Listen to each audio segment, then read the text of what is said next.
같은데 너무 감사드리고요. 자, 오늘은 아마 사회적 거리두기 때문에 몇 분이 안 오신 것 같아요. 제가 늘 이렇게 세는데 이 자리가 많이 비었습니다. 계속 광고하는 것처럼 30명 될 때까지 계속 모집합니다. 아직은 새로운 단원이 충원되지는 않은 것 같은데 하여튼 잘 기도하시면서 찬양대에 함께 해주셨으면 좋겠습니다. 안타깝게도 코로나19 상황이 계속 악화되고 있습니다. 그래서 이번 주 중에 목요일부터는 1.5단계, 수도권 1.5단계 거리두기가 되어서요. 많은 것들이 좀 변하고 있습니다. 특별히 예배, 우리 교회 관련돼서는요. 지난주까지만 해도 50% 예배 드릴 수 있었는데 1.5단계가 됐기 때문에 30% 예배를 드릴 수 있습니다. 그래서 저희 지금 글로리아 홀에는요 100분 들어오실 수 있습니다. 안타까운 소식이지만 저희들 옆 좌우를 보면 아직 70명 내지 한 60명은 더 들어와도 된다는 건 기쁜 소식이 될 수 있습니다. 그래서 너무 낙심하지 마시고 이렇게 떨어져서 앉으시면 되고요. 좌석을 앞으로 당겼습니다. 왜냐하면 코로나니까 한 줄에 앉으시고 뭐 좀 뛰어 앉으시고 가족은부터 앉으셔도 되지만 이렇게 좀 띄엄띄엄 앉으시고 마스크 꼭 하시고 해주셨으면 좋겠고요. 코로나19 상황에 따라서 주중이라도 이렇게 긴급하게 문자를 드려서 이렇게 변했습니다. 이렇게 예배에 참여해 주십시오. 이렇게 교회에 이런 것들을 진행하도록 하겠습니다. 라고 광고를 하면요. 꼭 그것들을 유의하셨으면 좋겠고요. 예배는 계속 이 교회 안에서 드려줄 수 있다는 것 좀 알아주셨으면 좋겠습니다. 특별히 한 가지 바뀐 것은요. 식사, 교회에서 식사는 이제 금지입니다. 금지. 식사를 하면 안 되고요. 식사는 밖에서 식당을 이용해 주셨으면 좋겠습니다. 특별히 이제 오늘 오후에 4시에 있는 행사를 혹시 참여하시거나 봉사를 하시는 분들은 예배 끝나고 밖에 있는 식당에 가셔서 안전하게 또한 거리 잘 두셔서 식사하시고 참여해 주시면 좋겠습니다. 새로운 한 주 코로나 때문에 많이 두렵고 힘들지만 그럼에도 주님의 보호 아래 주님께서 지켜주시는 것들을 경험하고 누리시는 귀하고 복된 한 주 되시기를 간절히 소망합니다. 자, 우리 좌우 옆에 앞뒤로 오신 분들 좀 보시면서 마스크를 쓰셨기 때문에 그냥 목례를 하신다든지 손을 흔드신다든지 해서 잘 오셨어요. 이렇게 좀 한번 누가 오셨는지 한번 이렇게 인사했으면 좋겠습니다. 자, 네. 또 이렇게 인사를 했으면 우리 마스크는 썼지만 그분들을 바라보면서 이렇게 질문했으면 좋겠습니다. 혹시 에스겔 아니십니까? 자, 그럼 답을 해야 됩니다. 제가 오에스겔입니다. 저는 오시니까 오에스겔. 여러분들은 각자 성을 넣으셔서 에스겔. 아니면 어떻게 하셨냐고 이야기를 하시면 좋겠습니다. 우리는 지난주에 하나님께서 마른 뼈들을 살리셔서 분대로 만드시는 그러한 기적을 함께 보았습니다. 하나님께서 하셨던 그 일은요, 그냥 바로 순간적으로 일어난 일이 아니고 미리 작정하시고 예정하시고 계획하신 일입니다. 하나님께서 에스겔에게 수많은 마른 뼈들, 죽어있는 마른 뼈들을 보여주시면서 질문하십니다. 살 수 있겠느냐? 살 수 있겠느냐? 그리고 스스로가 답을 하셨습니다. 너희가 살아나리라. 내가 살리리라. 내가 살리리라. 내가 살리리라. 사랑하는 성도 여러분, 지난 한 주 우리의 삶의 모든 영역들 가운데에서 하나님이 살리시는 그 기적을 경험하셨는지요? 하나님께서 에스겔인 나를 통해서 살리는 역사, 그 역사, 기적의 현장 가운데 거하셨는지요? 여러분들이 삶 가운데 수많은 믿음의 고백들, 간증들이 있을 줄 압니다. 저도 한 주간 지내오면서 수많은 우리 북부강성교회 성도님들, 에스겔과 같은 성도님들을 통해서 살아나는 기적, 살아나는 역사들을 경험하고 목도했습니다. 참 잘하셨고 수고하셨습니다.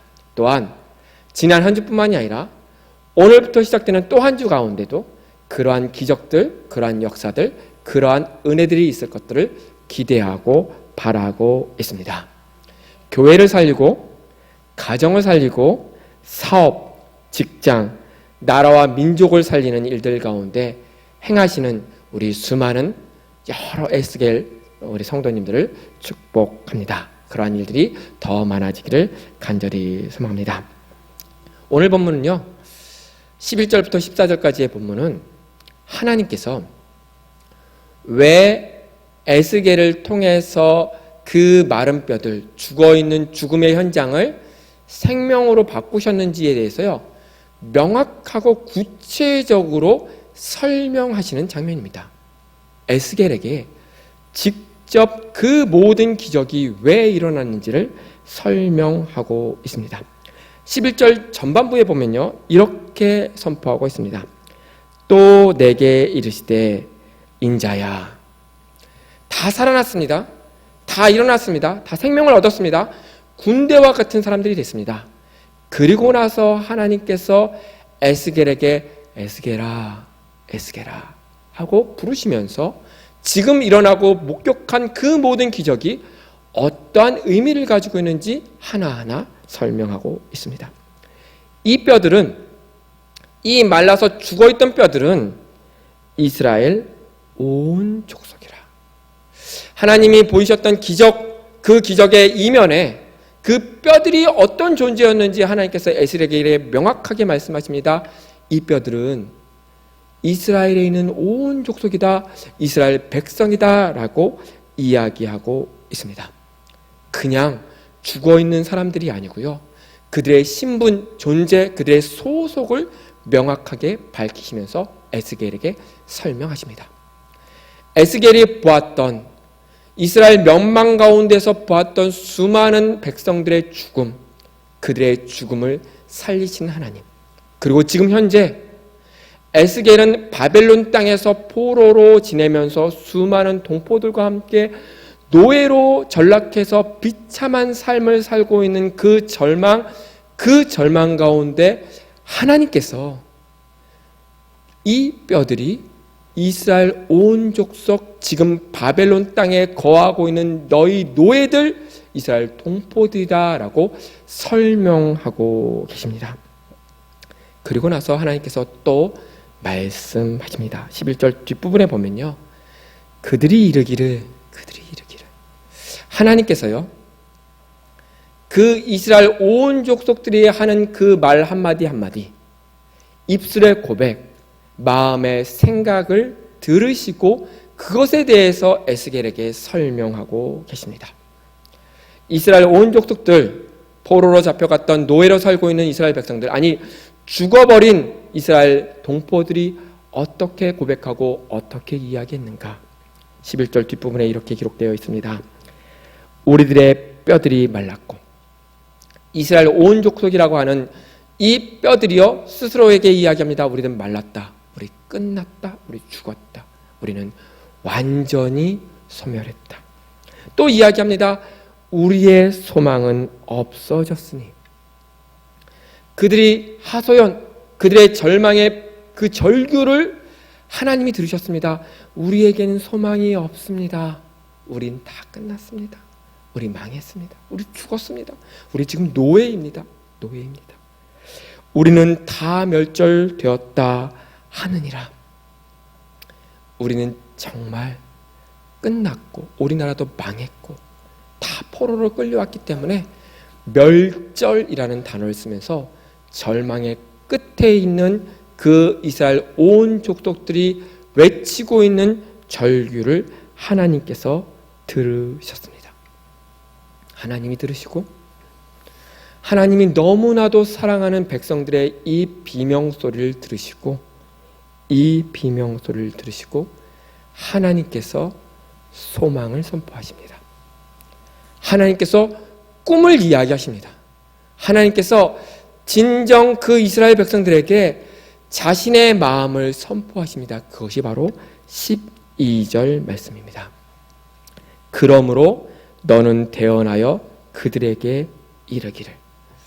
하나님이 에스겔에게 다시 한번 대언하라고 합니다. 이제는 그 존재가 달라집니다.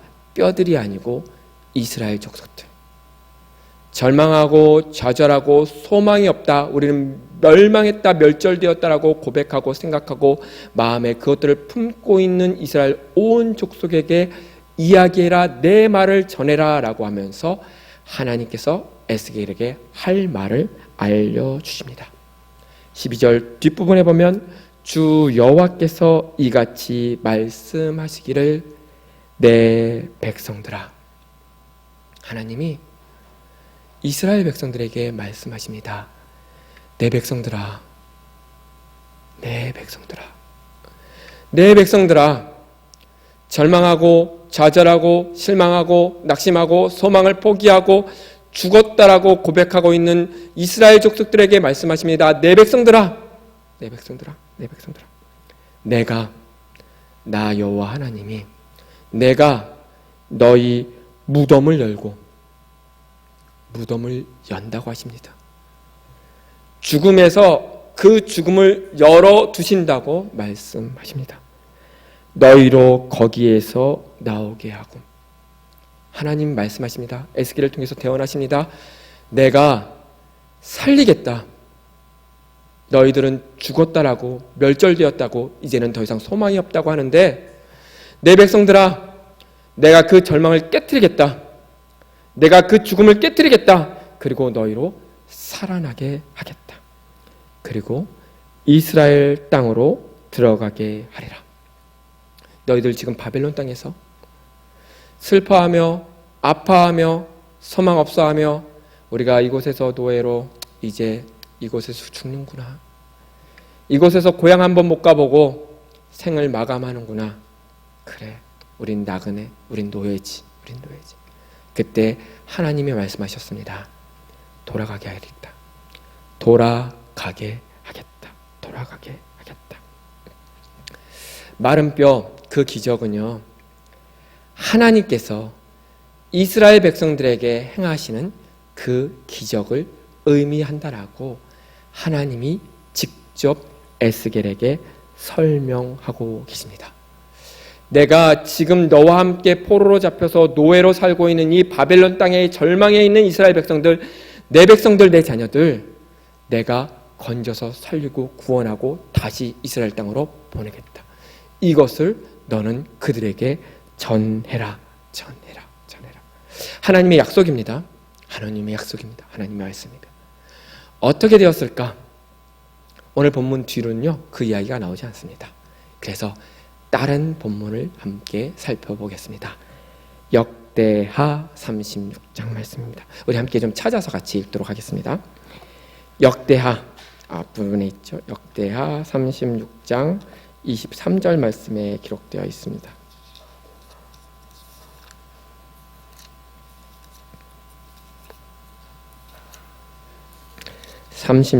역대하 36장 23절 말씀입니다. 우리 하나님이 약속하신 기적, 하나님이 약속하신 일들이 어떻게 되었는지 역대하 36장 23절 말씀을 통해서 확인해 보겠습니다. 같이 읽겠습니다. 바사왕 고레스가 이같이 말하노니 하늘의 신 여호와께서 세상 만국을 내게 주셨고 나에게 명령하여 유다 예루살렘에 성전을 건축하라 하셨나니 너희 중에 그의 백성된 자는 다 올라갈지어다. 너희 하나님 여호와께서 함께 하시기를 원하노라 하였더라. 아멘. 에스겔 이후에 바벨론은 망했습니다. 그리고 새로운 나라가 그 땅을 정복하고 다스렸습니다. 바사, 페르시아에요 고레스라는 왕이 등극을 했습니다. 그런데 이 고레스가요, 갑자기 이상한 명령을 내립니다. 우리가 읽었던 역대하 36장 23절 말씀입니다. 하늘의 신 여호와께서 세상 만국을 내게 주셨다. 여호와 하나님이 내가 온 땅을 다스리고 정복하고 왕이 될 수 있도록 나에게 은혜를 주셨다. 그 은혜를 받은 내가 하나님께로부터 명령을 받았다. 이스라엘 유대 족속 사람들은 다 예루살렘으로 가라. 그곳에 가서 성전 지어라. 하나님 섬겨라. 여호와 하나님 섬겨라 라고 명령합니다. 올라가라. 가라. 고향으로 가라. 고향으로 가라. 고향으로 가라. 살아있는 성도 여러분, 사랑하는 성도 여러분, 하나님께서 약속하셨던 명령, 하나님께서 약속하셨던 선포, 하나님께서 이스라엘 족속으로 비유되는 마른 뼈에게 선포했던 그 모든 일이 역대하에 사실로, 그리고 그것이 증명되는 것을 볼 수 있습니다. 하나님의 소망, 하나님의 꿈, 하나님의 계획이요 다 실현되었습니다. 역사의 기록입니다. 하나님이 자신이 하셨던 약속, 내가 살려서 너희들 고국으로 돌려보내고 그 예루살렘 땅에서 나에게 예배할 수 있겠다 말씀하셨던 그 예언의 말씀이 성취된 것을 볼 수 있습니다. 이스라엘 백성들 돌아갔습니다. 돌아가서 성전 짓고 그곳에서 하나님을 다시 만났습니다. 사랑하는 성도 여러분, 수천 년이 지나서 우리들 가운데에도 동일한 일들이 있습니다. 마른 뼈, 우리가 바라보고 있는 마른 뼈, 죽음, 절망, 아픔, 고통, 그것들이 무엇인지요? 하나님이 우리에게 말씀하십니다. 내가 너를 통해서 살리겠다. 내가 너를 통해서 회복하겠다. 내가 너를 통해서 이 모든 것을 고치겠다 말씀하셨다면 우리는 기대해야 됩니다. 하나님이 말씀하시고 살리시겠다고 약속한 것들은 반드시 이루어지는구나. 분명히 그 일들을 행하시겠구나. 그것들을 기대하면서 그 때를 준비해야 될 사명이 우리 가운데 있습니다. 사랑하는 성도 여러분, 가정이 그렇습니까? 사업과 직장이 그렇습니까? 수많은 관계들이 그렇습니까? 아니요, 우리 북부강성교회가 그렇습니까? 한국교회가 그렇습니까? 이 나라와 민족이 그렇습니까? 하나님이 살리시겠다고 우리들에게 이야기하셨다면 우리는 하나님, 그 일을 속히 이루어 주십시오라고 고백하며 기다려야 합니다. 사랑하는 성도 여러분, 하나님의 약속이 우리들의 모든 삶의 자리 가운데서 이루어지기를 간절히 소망합니다. 그 일들 가운데 사용되는 훌륭한 에스겔들 되시기를 바랍니다. 자, 우리 지난주에 말씀을 나누다가 다음 주로 넘겼던 것이 있습니다. 뭐냐면 왜 하나님께서 에스겔을 통해서 하셨을까? 에스겔을 통해서 하셨을까? 아니, 하나님께서 직접 마른 뼈에게 말씀하셔도 되고 생기에게 이야기하셔도 되고 오늘 본문에서도 또 에스겔에게 이야기해서 너는 이스라엘 백성들, 내 백성들에게 말하라라고 대언하라고 계속 이야기하시는데 왜 하나님께서 직접 하시지 않으시고 에스겔을 통해서 이 수많은 기적들을 행하실까? 왜 자꾸 어떤 사람들을 택하셔서 그들을 통해서 이 일들을 하는가? 그 답을 오늘 또 찾아보도록 하겠습니다. 13절 말씀 함께 같이 읽었으면 좋겠습니다. 에스겔 37장으로 넘어오셔서 13절 말씀입니다. 우리 한 목소리로 함께 같이 읽겠습니다. 같이 읽겠습니다. 내 백성들아, 내가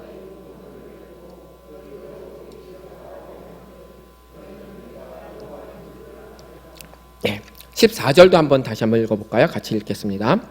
내가 또 내 영을 너희 속에 두어 너희가 살아나게 하고 내가 또 너희를 너희 고국 땅에 두리니 나 여호와가 이 일을 말하고 이룬 줄을 너희가 알리라. 여호와의 말씀이다. 하나님께서 이스라엘 백성들 살리시겠다고 다시 한번 에스겔에게 선포했고 그 말을 전했습니다. 13절과 14절에 반복되는 단어가 있습니다. 문장이 있습니다. 내가 여호와인 줄 알리라. 내가 여호와인 줄 알리라. 내가 여호와인 줄 알리라. 하나님께서 에스겔을 통해서 하셨던 기적들, 하나님께서 하나님의 사람 누군가를 세우셔서 하셨던 수많은 일들, 그 기적과 은혜들 왜 이렇게 하시는가? 그 이유는요, 이 문장 때문에 그럽니다. 내가 이 기적을 일으킨 그 장본인이, 이 은혜를 준 분이 여호와 하나님인 줄 알게 하기 위해서 증인되라고. 에스겔에게 이 모든 기적과 이 모든 살아남이 하나님으로부터 일한 일이라는 것을 알리게 하기 위해서 사람을 들어 사용하십니다. 그냥 살아나면 모릅니다. 왜 살아났지? 누가 이랬지? 그런데 에스겔은 압니다. 하나님이 자기에게 그러한 사명들을 허락하셔서 그 모든 일들을 진행하셨던 것을 에스겔은 직접 목격했고 체험했기 때문입니다. 그 후에 에스겔이요, 정말 이 일들을 하기 위해서 우리가 읽은 에스겔서를 다 썼습니다. 다 기록했습니다. 하나님이 하신 일이다. 하나님이 말씀하셨고 하나님이 이루셨고, 하나님이 계획하셨고 하나님이 이루셨고, 하나님이 그 절망과 죽음과 그 마른 뼈들을 살리셨습니다. 저는 대언했습니다. 저는 그저 심부름꾼에 불과합니다. 그래서 그 모든 일들을 하나님이 하셨다는 것을 알리고 있습니다. 기적의 자리에 서 있는 사람들, 하나님이 세우신 사람들, 하나님의 일을 감당하는 사람들은요, 하나님을 높일 의무가 있습니다. 사랑하는 성도 여러분, 지난 한 주간 에스겔로 살아오셨던 우리 모든 성도 여러분, 이렇게 하고 계셨는지요? 하나님께서 하셨습니다. 하나님께서 이 일들을 하셨습니다. 여러분들 그 일들을 감당하고 계신지요? 여러분들 혹시 북부강성교회 홈페이지 들어가 보셨는지요? 다 들어가 보셨나요? 자, 아직 안 가보신 분들이 계시다면 북부강성교회 홈페이지가 있습니다. 들어가 보시면 새롭게 바뀌었습니다. 13일 금요일 날 새롭게 개편이 돼서 오픈이 됐고요. 제가 모든 성도들에게 보냈다고 하는데 혹시 못 받으셨다면 다시 저한테 오시면 됩니다. 홈페이지 주소와 함께 홈페이지 바뀌었습니다 라고 문자를 다 드렸습니다. 장로님들부터 안수 집사님, 권사님께 순서대로 이렇게 쭉쭉쭉 이렇게 보내드렸습니다. 보내드리고 있는 중간에 이제 보내드린 순서가 이게 시간적 차이가 있기 때문에 먼저 이제 홈페이지 들어가서 보신 분들이 저에게 다시 이렇게 메시지를 남겼습니다. 정말 멋져요. 달라졌네요. 이렇게 문자 메시지 같은 것들이 왔습니다. 근데 조금 있으니까 또 다른 메시지가 옵니다. 어떤 메시지가 오냐면요, 목사님 정말 수고하셨어요. 목사님 이렇게 만드시다니 대단해요. 정말 좋으시네요. 홈페이지 만드시라고 수고하셨어요. 이렇게 메시지가 왔습니다. 근데 메시지를 받고 제가 한편으로 조금 죄송했습니다. 제가 만든 게 아니기 때문에, 제가 수고한 게 아니기 때문에 자꾸 그런 메시지가 오니까 제가 막 해명을 했습니다. 다시 메시지를 보내서, 장로님, 집사님, 권사님, 제가 만든 게 아니고요, 담당하시는 누구 어떤 선생님들, 어떤 청년들, 어떤 담당자들이 만들었습니다 라고 이야기해드렸습니다. 이 자리에서 다시 한번 말씀드립니다. 저는 안 만들었습니다. 제가 그것을 한 거는요, 몇 가지 안 됩니다. 어떤 팀이 만드셨고요, 저는 다 만들어진 거를 여러분들한테 새롭게 만들어졌습니다라고 알려드린 것밖에 없습니다. 그래서 그 다음부터 이제 메시지 보낼 때는요, 아예 문구를 넣습니다. 홈페이지 리뉴얼 작업에는 누구 어떤 분들이 수고해 주셨습니다라고 이야기했습니다. 다른 사람들이 한 수고, 노력, 그리고 애씀을 가로챘던 일들, 제가 수고했다고 하는데, 제가 만들었다고 하는데, 그 일들이 부끄러워서 이렇게 말씀을 드립니다. 여러분들 혹시 인생을 살아오면서 그런 경험은 없으신지요? 누군가가 다 해놨는데 그거 박수를 내가 받고, 누군가가 정말 피땀 흘려가지고 갖고 왔는데 그 열매는 내가 먹고 내가 칭찬받고 영광 받으신 경우는 없는지요? 그렇게 하시면 안 됩니다. 그분에게 영광을 돌려야 합니다. 하나님의 일 동일합니다. 하나님의 일 동일합니다. 청년 때 아프리카 선교를 갔던 적이 있습니다. 팀을 짜서 아프리카까지 갔던 사람입니다. 아프리카에 가서 선교를 하면서 현지 흑인 목회자들과 함께 이렇게 이야기를 나누면서 이렇게 걸어갔던 적이 있었는데, 팀으로 갔기 때문에 팀원들 가운데서 후배들이, 제가 그때는 선배였기 때문에 후배들이 택승이 오빠, 제가 오빠였던 적이 있습니다. 택승이 오빠, 저희는 택승이 오빠의 팬클럽이에요, 막 이렇게 이야기하면서 농담적으로 이렇게 이야기를 했습니다. 한국적인 정서에서는요, 팬클럽 그러면 그냥 저분이 그래도 좀 이렇게 많은 사람들에게 사랑을 받거나 이게 좀 좋아하는 분들이 많구나, 이 정도로 이해하고 넘어가면서 이제 웃으면서 넘어갈 수 있는 농담이었는데, 갑자기 그 얘기를 들었던 아프리카 현지 목회자 목사님이요, 정색을 합니다. 뭐라고요? 팬클럽이요? 웬 팬클럽? 그러면서 아니 어떻게 그리스도인인 당신이, 아니 이렇게 단기 선교까지 온 당신이 팬클럽을 조직해가지고 그렇게 지낼 수 있습니까? 라고 하면서 뭐라고 얘기하시냐면요, 그리스도인은 절대 팬클럽이 있을 수 없습니다.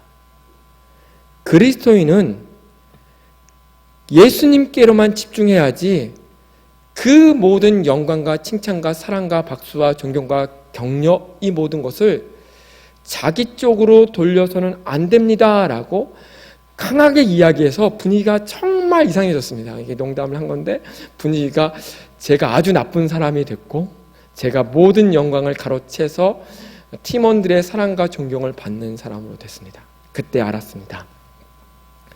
그리스도인은 하나님께만 영광 돌린다.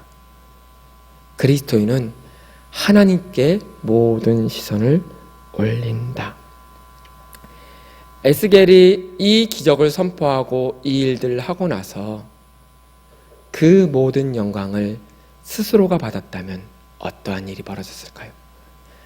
에스겔이 이야기해서 마른 뼈가 살았고요, 에스겔이 이야기해서 생기가 났습니다. 에스겔이 이렇게 이야기할 수 있습니다.